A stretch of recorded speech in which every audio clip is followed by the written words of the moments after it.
diterima, dan setelah dilaksanakan penyidikan ternyata terdapat kerugian akibat kelalaiannya juga dia tidak melaksanakan fungsi pengawasan.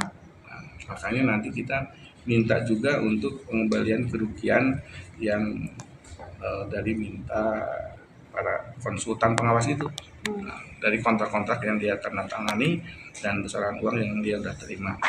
Nah, adapun besarannya nanti kami akan sampaikan pada saat press release berikutnya.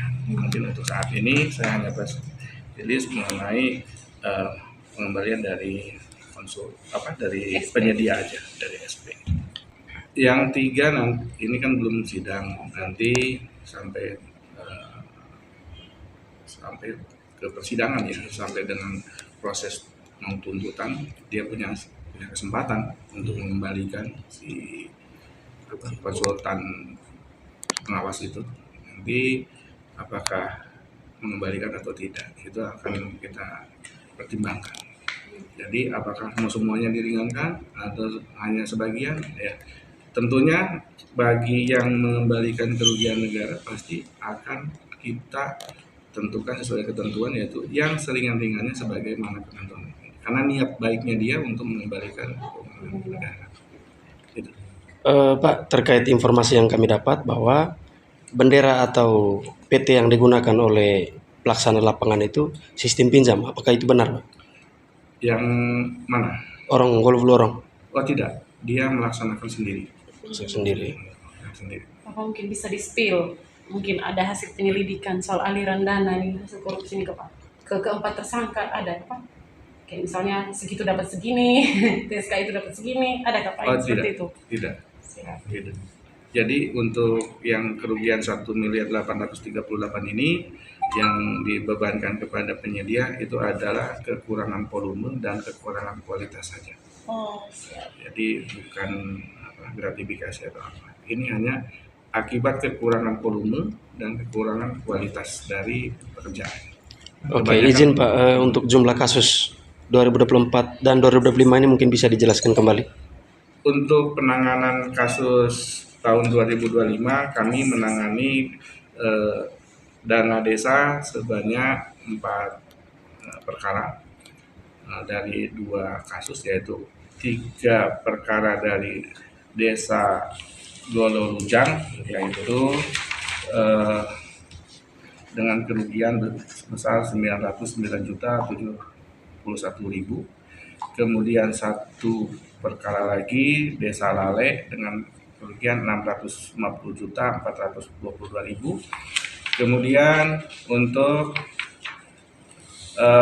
Golo-Golo Orong kerugiannya untuk saat ini 1.838.973.000. Kemudian untuk kasus irigasi, yaitu kasus Waikaca, 1 perkara ini displit menjadi 3 tersangka dengan kerugian negara sebesar 460.132.817 rupiah.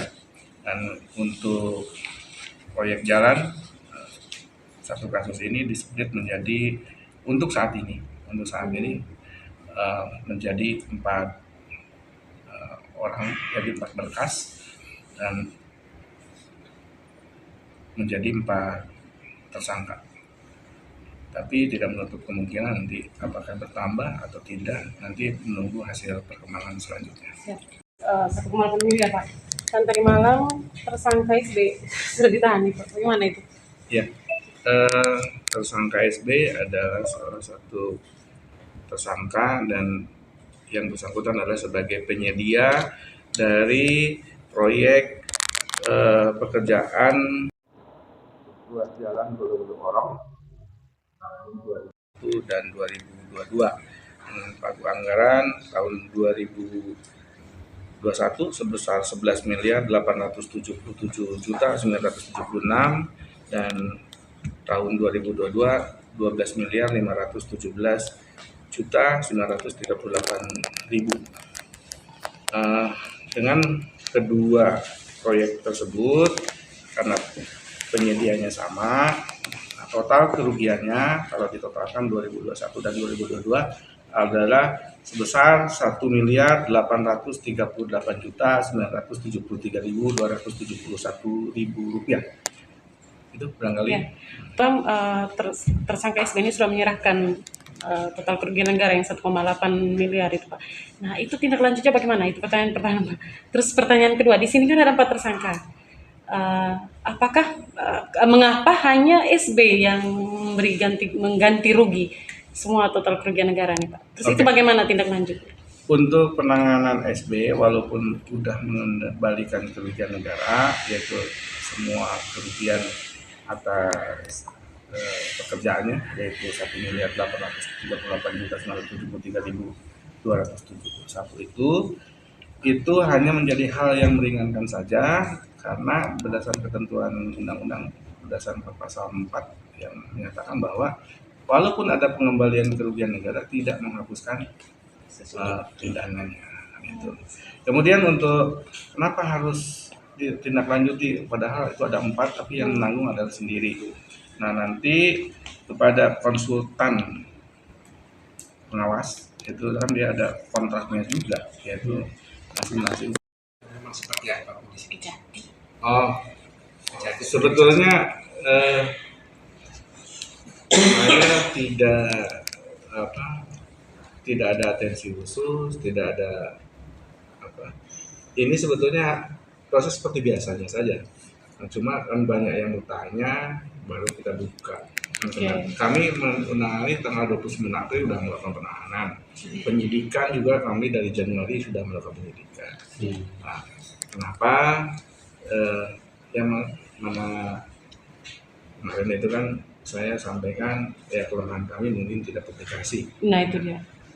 Contoh kayak kemarin untuk Golo Lujang kami kan melakukan penyitaan tanah, penyitaan sepeda motor, penyitaan uang. Kami publikasi, mungkin kedepannya kelemahan kami akan ini. Sebetulnya kenapa sih baru sekarang ini rame-rame di publikasi? Tahun 2024 juga kan kami nangani juga, cuma kami tidak publikasi kan itu.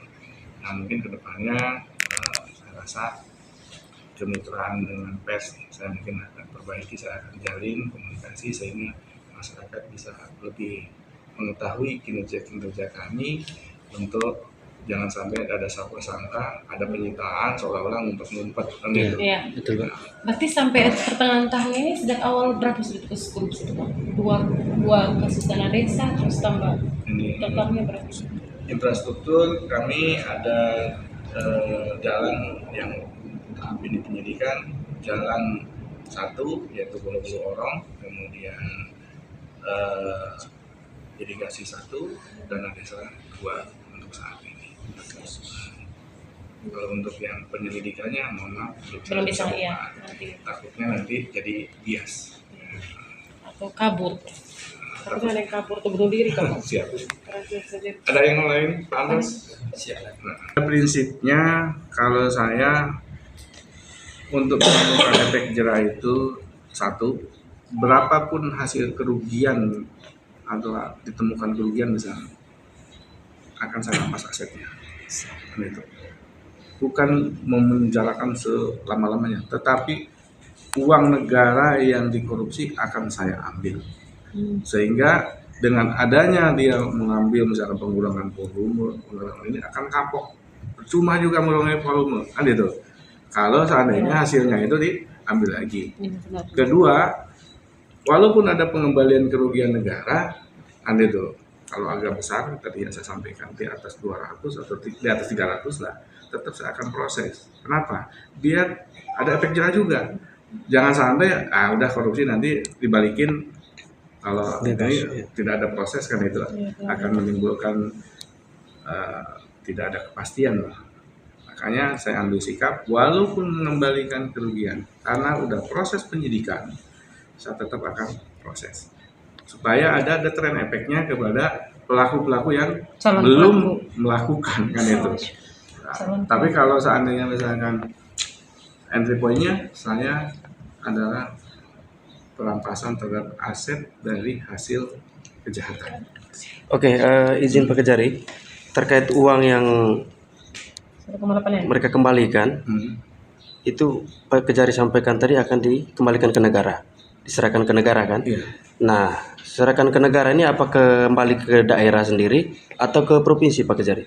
Terus kapan itu akan dilakukan? Dan uang itu sekarang titip di mana? Uang itu ada di rekening titipan kejaksaan, ada di rekening LPL namanya. Semua tertampung di situ semua. Itu nanti akan dimasukkan ke kas negara, bukan kas daerah maupun kas provinsi. Namanya kas negara, yaitu nanti diserahkan pada saat setelah putusan hakim. Setelah putusan hakim ingkrah, baru kita masukkan ke situ.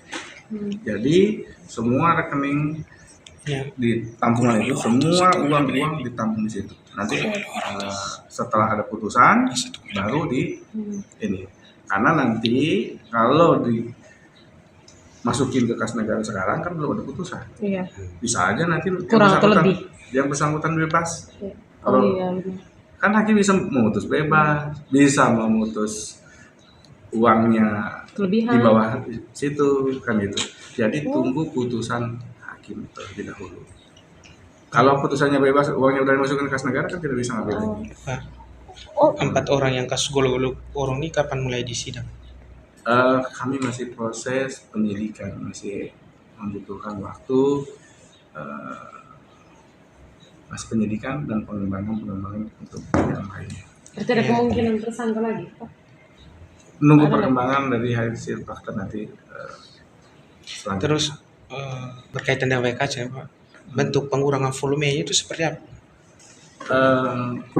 Kalau itu kami tidak akan buka di sini, itu udah ke teknis, nanti takutnya menjadi bahan untuk penasihat hukum pada saat pra peradilan. Mohon maaf, saya tidak akan buka di sini karena itu adalah menyangkut materi. Bukan di luar ini ada masalah yang rumit juga dengan